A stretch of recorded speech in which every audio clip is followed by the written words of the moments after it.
Olá, meus amigos, um dia de muita paz para todos nós, e já compreendemos que a paz do Cristo ela é resultado da paz, do trabalho moral, do trabalho íntimo. Então, por isso é que a gente sempre fala muita paz para todos nós.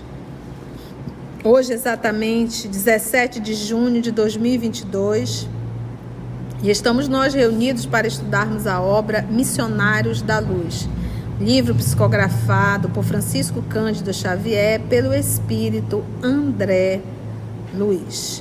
Nós vamos envolver a nossa amiga Carla, que irá fazer a nossa prece de gratidão. Logo depois a nossa irmã Aramita irá fazer a recapitulação. Temos aqui a ajuda da nossa irmã Lígia, que também irá fazer algumas observações de tudo aquilo que nós estamos estudando sobre a glândula pineal. Mais uma vez te agradecemos, Jesus, amigo querido, pela oportunidade de mais pá, a pá do estudo, a pá do conhecimento, da aprendizagem. E te pedimos, Jesus, que nos ajude a alargar nosso conhecimento através dessa glândula que podemos te sintonizar, sabemos que é como um rádio agora, e queremos andar nessa sintonia, na sintonia contigo. Ajuda-nos a modular essas ondas para chegarmos até ti, a teus trabalhos, aos nossos irmãos necessitados, aos corações amigos, os de mais perto, que nos tocam tão profundamente e que mais precisamos. Abre nosso entendimento, nos auxilia sempre. Assim seja. Em nosso último estudo, Alexandre ainda está orientando o André Luiz sobre a epífise, que agora é conhecida como glândula pineal, e ele explicou que é a glândula da vida espiritual do homem, que é a determinação que ajuda, né, direta da vontade, que a tia até nos lembrou do pensamento em vida, que a vontade é a gerência esclarecida e vigilante, governando todos os setores da ação mental, e que pela lei do uso, a grande maioria de nós, para não dizermos todos nós aqui presentes, dela abusamos e abraçamos os desregramentos. E a tia explicou sobre isso e falta explicar o resto da fala do Alexandre. Temos algumas observações que a nossa querida amiga Lígia quer compartilhar aqui conosco. É que no estudo anterior foi falado que a pineal exerce influência absoluta e determinada sobre os cromossomos. Aí falou que são cromossomos, mas uma coisa que eu estava pensando, que eles fazem? Eles influenciam na característica das pessoas. Por exemplo, se vai vir com olho azul ou olho marrom, cabelo liso ou anelado, toda essa informação está toda ali no cromossoma. Mas tem coisas mais importantes que influenciam sobre várias doenças. Nos cromossomas está se a pessoa vai ter câncer, Alzheimer, hipertensão, diabetes, fibrose cística, que é aquele que faz o teste do pezinho. É tudo cromossômico, síndrome de Down, anemia falciforme, daltonismo, albinismo e várias síndromes que a pessoa tem algumas deformidades, síndrome de Turner, Klinefelter, que já são umas doenças mais sérias, todas são do cromossoma. Então, quando o corpo está se formando, a informação do cromossoma vai ter determinada patologia cromossômica, vai ter um nariz adunco, vai ter uma beleza, quantas coisas a pineal já não está fazendo aí, desde a formação do ser humano ali, no processo da gestação. Lembrando sempre que ela não é a causa, né? Pois é, porque vem a informação, vem o perispírito, que é o modelo organizador biológico, ali vai ter toda a informação do corpo físico que está sendo gestado. Mas passa pela pineal e ela vai lá no cromossomo e determina como vai ser cada detalhe do corpo físico que teve o seu modelo lá no perispírito. Mais uma ação muito importante da pineal, que aparece aqui no final de um parágrafo do estudo anterior. Legal, Lígia. E temos um material excelente do Dr. Sérgio Felipe Oliveira, tá? Ele é nosso irmão espírita, médico, psiquiatra, e ele é um expert quando se fala em pineal. Ele aborda a parte científica dela, ele aborda no meio acadêmico. Então, se você tem um interesse maior em aprofundar sobre a pineal, a gente tem que procurar quem já fez esse trabalho, que é o Dr. Sérgio Felipe Oliveira. E você pode buscar no YouTube, esse material está todo aí livre para que todos nós possamos ter acesso. Ele tem um canal, Sérgio Felipe, ele tem um canal. Você busca, ontem eu estava ouvindo alguns estudos dele, muito bom, no meio acadêmico, tá? No meio acadêmico. E eu descobri algo assim interessante, porque quando a gente fala de glândula pineal, a gente não parou para pensar que os animais também têm glândula pineal. A Mita falou, né? Pois é, mas eu não processei. E ontem ele falando, eu processei, eu achei interessante, pela forma, porque a glândula pineal é que dá direção aos pássaros. Lembra quando os pássaros migram, né, de um lugar para o outro? Mas ontem à tarde, antes de ver o estudo, fui ver o estudo já à noitinha, e eu converso com a mamãe, às vezes eu estou dentro do meu quarto ali, entro rapidinho e disse, vou levar o Bob Marley e o Simba para passear, né? Os cachorrinhos têm que dar sua voltinha. E eu estou no quarto, eu penso, e o cachorro já fica desesperado latindo lá de fora, principalmente o Bob Marley. Sem eu ter falado, sem eu ter pego no guia, nada.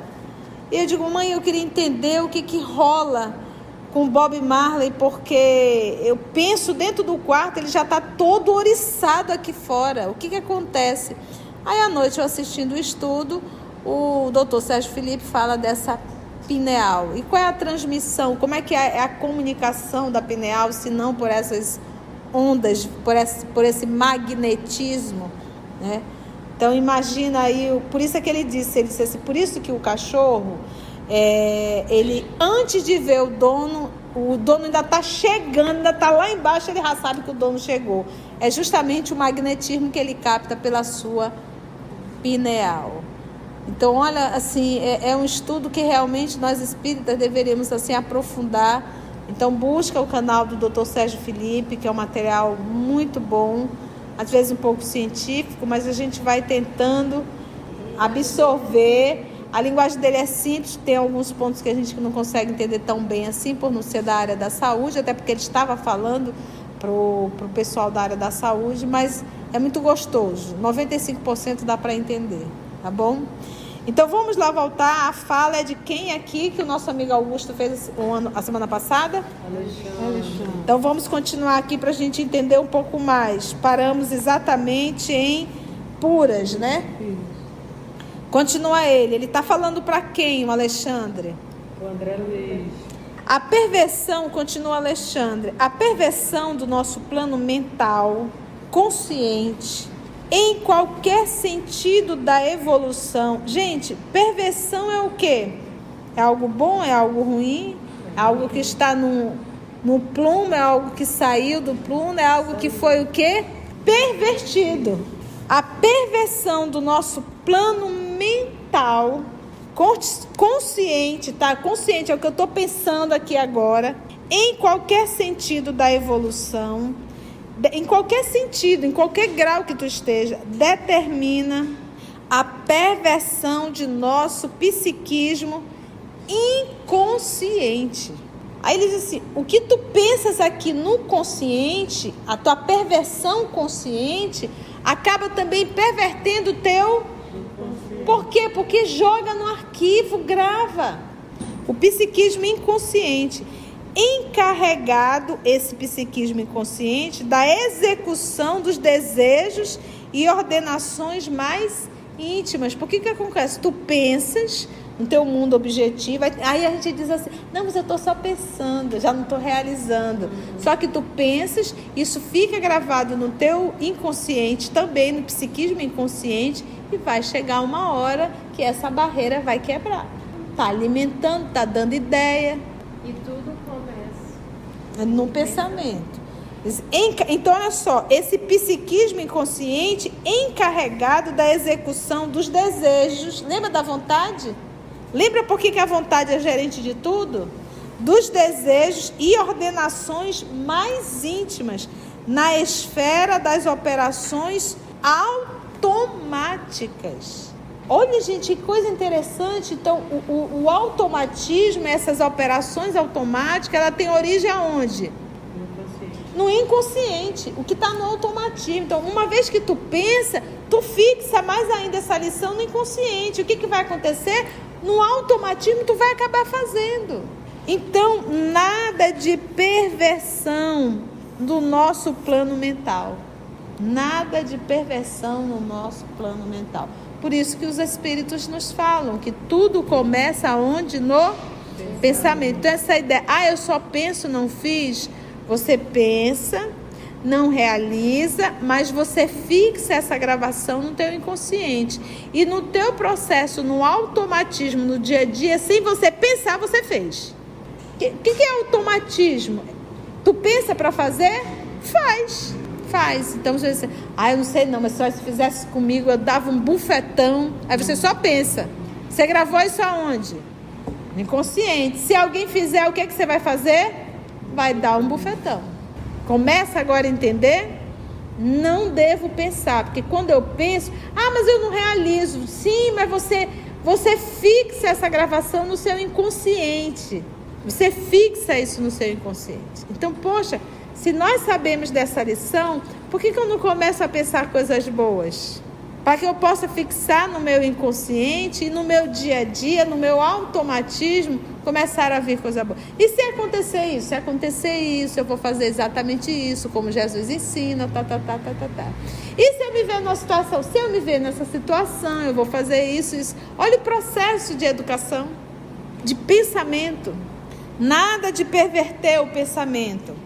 Por isso que ele diz, na esfera das operações automáticas. Agora me fala, tu tá em casa fazendo uma leitura corrida, tu dá conta de entender isso? Vai passar batido? Entende por que as obras de André Luiz precisam ser estudadas no ticadinho do jaraqui. Não se submeta aí para um estudo em grupo. Vamos estudar a obra de André Luiz? Vamos! Aí vai para o estudo e lê de forma corrida. Não, a gente faz um capítulo por aula. Gente, isso não faz sentido. Você está se perdendo tempo e se auto-enganando. Você está perdendo tempo. Você quer fazer uma leitura, você tem todo dia. Às vezes tem algumas pessoas. Tem alguns louquinhos, né? Porque tem louco para tudo quanto é lado, né? Então tem 1000 aplaudindo e tem um doidinho que diz, você comenta muito, não comenta não. A gente quer ler a obra. Meu amor, leia. Você pode fazer uma leitura corrida, você pode passar a madrugada inteira lendo. O EOS não te proíbe de fazer isso. Você só precisa entender que o nosso estudo é estudo. É necessário comentar. Se você não gosta, não fique. Mas a forma, a didática do EOS é essa. É comentar no ticadinho realmente. Outra coisa, às vezes as pessoas dão sugestão. Tia, a senhora poderia estudar a obra tal, do médium tal. Outra coisa, que isso normalmente são pessoas que não conhecem o EOS ainda. O propósito do EOS é estudar as obras básicas de Kardec e as obras psicografadas por Francisco Cândido Xavier. Esse é o propósito do EOS e são mais de 400. Eu vou dar conta? Nós vamos dar conta? Não vamos. Nós levamos quase 3 anos para cada obra. E nós estamos preocupados com quantidade? Não, qualidade. Por isso nosso estudo no meio-dia. A vontade desequilibrada. Então a gente pegou o livro Pensamento e Vida, nossa irmã Aramita bem lembrou. Nós sabemos, o Emmanuel nos mostra que a vontade, ela é o gerente. Quando o gerente está desequilibrado, desregula o foco de nossas possibilidades criadoras. Desregulou, tá destrambelhado, como diz manhã. Está totalmente destrambelhado. As possibilidades criadoras. Daí procede a necessidade de regras morais para quem, de fato, se interesse pelas aquisições eternas nos domínios do Espírito. Se você tem interesse em adquirir nas aquisições eternas no domínio do Espírito, é necessário que você tenha o quê? Regras morais. Regras morais. Regras. Não devo, não posso, é assim. Sem regras não há disciplina, não há equilíbrio. Haverá acidente. Renúncia. O que é renúncia? Às vezes a gente tem que entender o conceito da palavra. Renúncia é: eu tenho todo o direito, mas eu abro mão. Eu renunciei. Ok? Abnegação. Fazer além do que deve. Se sacrificar. E aí ele colocou aqui, olha, renúncia, abnegação e continência sexual. O que é continência sexual? Privação voluntária ou forçada de prazeres sexuais. Porque a gente toca nesse assunto, por que o nosso querido Alexandre toca? Porque essa é uma ferida. Muitos espíritos reencarnam e perdem a sua encarnação por conta de conduta sexual. Você acha o quê? Você está muito bem casado, constituiu uma família, apareceu um fofo, uma fofete, você abandonou tudo para ir viver esses prazeres sexuais. Você acha que isso não é perder uma encarnação? Você tem noção do débito que você está arrumando com a lei? Ou você pega a função sexual, um dia está com um dia está com outro, dia está com um, abusando de A, B, C ou D, você acha que isso não tem preço? Nós temos que entender que função sexual é um templo que deve ser respeitado. Sexo não foi criado.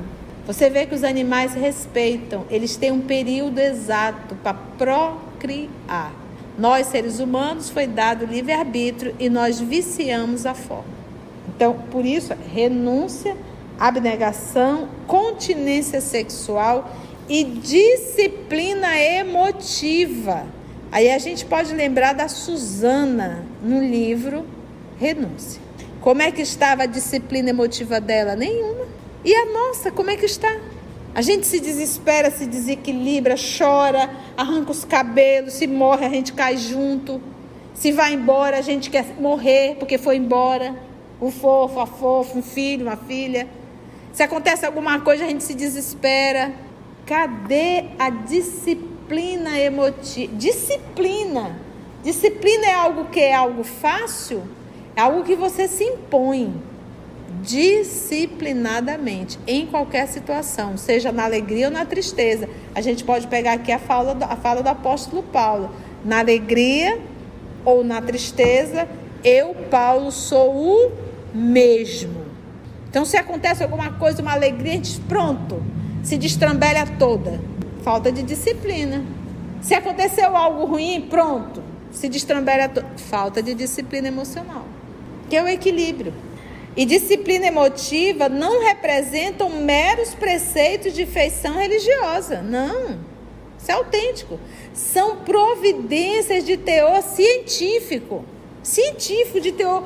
Quando tu está assim destrambelhado emocionalmente, procura fazer um exame naquela hora. Vai ver como é que está a tua pressão, como é que está a tua glicose, vai ver como é que está os teus neurônios naquela situação. Como é que está a vibração, a tua pulsação. Como é que está a batida do teu coração naquele momento. Tia, porque isso das emoções é interessante, porque a emoção ela é sempre desencadeada por um fator externo ou interno, se você pensar, mas ela provoca uma resposta neurofisiológica, né? Você chega lá, então assim, a emoção vem e você sente, Isso não tem como você dizer assim, não vou sentir nada, né? Não vou sentir nada. Isso não existe. Você vem, se você leva um choque, você tem um choque, você fica raiva, você tem medo, são as emoções básicas. Mas essa disciplina emotiva é assim, o que eu faço a partir disso, como eu vou me portar, isso você educa. Aí eu gosto de lembrar, como a gente está revendo a obra Paulo Estevam no canal, quando ele foi ser decapitado, que o soldado, o comandante da guarda disse assim, dê 20 passos para frente. Então aquele caminhar, e Paulo ali firme, mas ele sentia, não era medo, ele sentia ele sentiu uma inquietação com aquela situação, né, do que ia passar. Tanto é que ele falou que alegria, porque daqui a alguns momentos eu estarei no reino de Deus e tu continuarás preso aqui servindo os homens. Ele ficou feliz de saber que ele estaria, faltava poucos segundos para ele ir para o plano espiritual, a alegria dele era enorme. Mas o processo da decapitação, isso mexeu um pouco com ele. Aí o que ele fez com essa emoção? Orou, pedindo que Jesus desse força a ele para esses momentos difíceis. Então, é aquilo que a Mita falou, ainda estamos na condição de sentir? Estamos. O que vamos fazer com essa emoção é que vai nos tornar melhores ou piores. Daí ele usou o termo que? Disciplina. Nunca fugiremos, por isso que ele diz, são providências de teor científico para enriquecimento efetivo, ou seja, real, da personalidade, porque a persona é aquilo que a gente vai construindo ao longo de uma encarnação. É resultado do que nós recebemos dentro da cultura que nós nascemos, do país, da educação doméstica, da condição fisiológica que eu encarnei. Tudo isso vai construindo a nossa personalidade. Nunca fugiremos à lei, cujos artigos e parágrafos do Supremo Legislador, artigos e parágrafos, ele está aqui falando uma linguagem jurídica, para a gente entender que existe lei, com parágrafos, né? Lei tal, parágrafo tal, não é assim que a gente estuda um pouquinho? Nunca fugiremos à lei, cujos artigos e parágrafos do Supremo Legislador, quem é o Supremo Legislador? Deus, abrangem o universo. Então, essa lei de Deus não é específica para a Terra, ela serve para o universo. Ninguém enganará a natureza. Centros vitais desequilibrados obrigarão a alma à permanência nas situações de desequilíbrio. Não tem como enganar a natureza. Olha só. Se os teus centros vitais estão desequilibrados por quê? Porque eles se desequilibraram sozinhos? É a natureza deles estar desequilibrada? Quem é o Senhor de tudo isso? O Espírito. Centros vitais desequilibrados obrigarão a alma. E ele deu um tico aqui, ele deu Olha, o que é um centro vital desequilibrado? Falta de renúncia, falta de abnegação, e a falta de uma continência sexual. E a falta da disciplina emotiva. Está aqui. Então, se existe tudo isso, centros vitais desequilibrados obrigarão a alma à permanência nas situações de desequilíbrio. Não adianta alcançar a morte física exibindo gestos e palavras convencionais, se o homem não cogitou do burilamento próprio. Então eu posso ser uma excelente palestrante, um excelente mestre, um excelente professor, um excelente na profissão que eu exerço. Uma pessoa extremamente apontada da intelectualidade.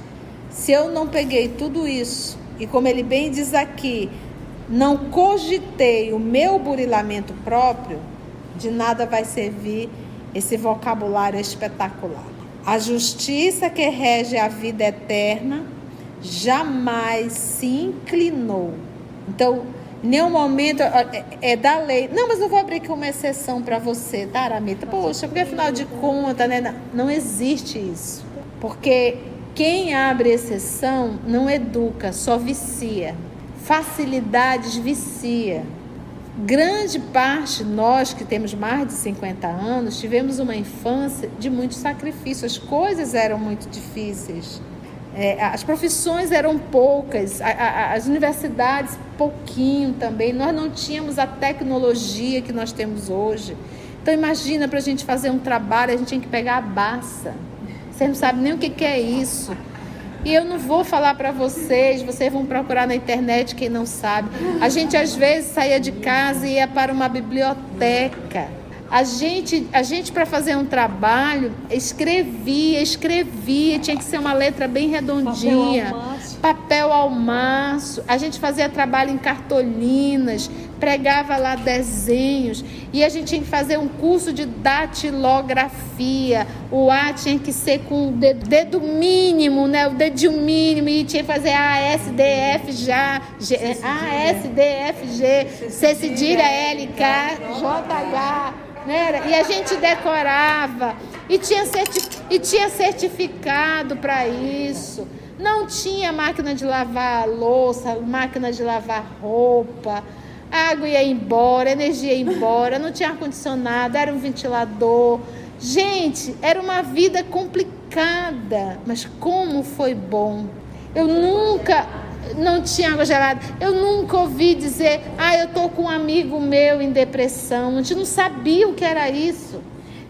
Um amigo meu cometeu suicídio. A gente não sabia, a gente corria na rua, brincava de lama.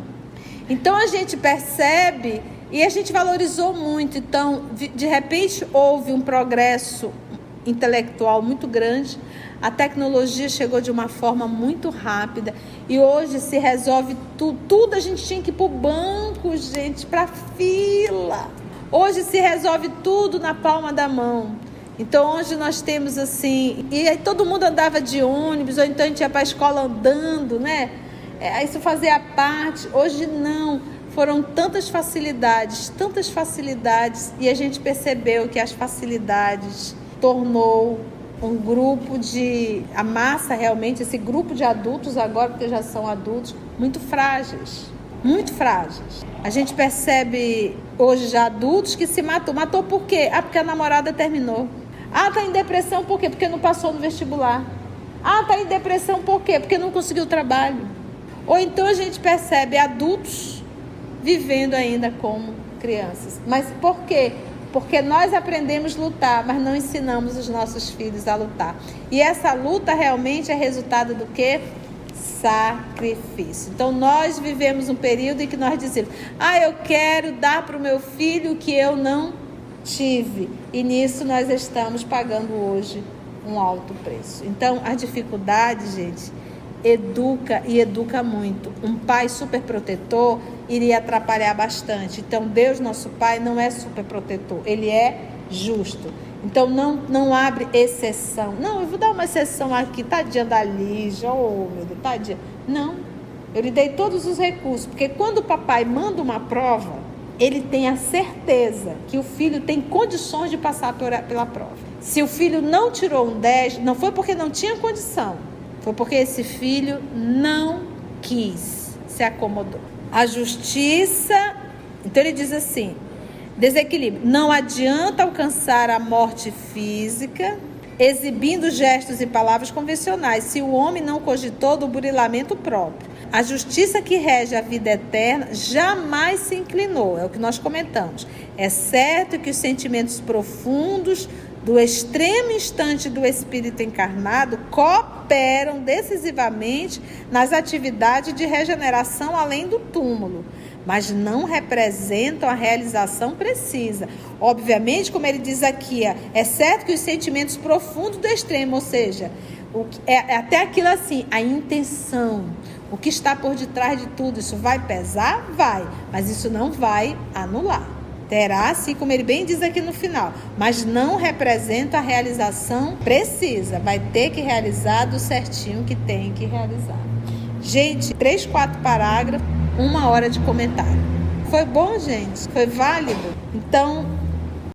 Antes de orarmos em agradecimento, vamos ouvir algumas considerações da tia que destacamos neste estudo para a reflexão dos ensinamentos. Vamos aos destaques da tia?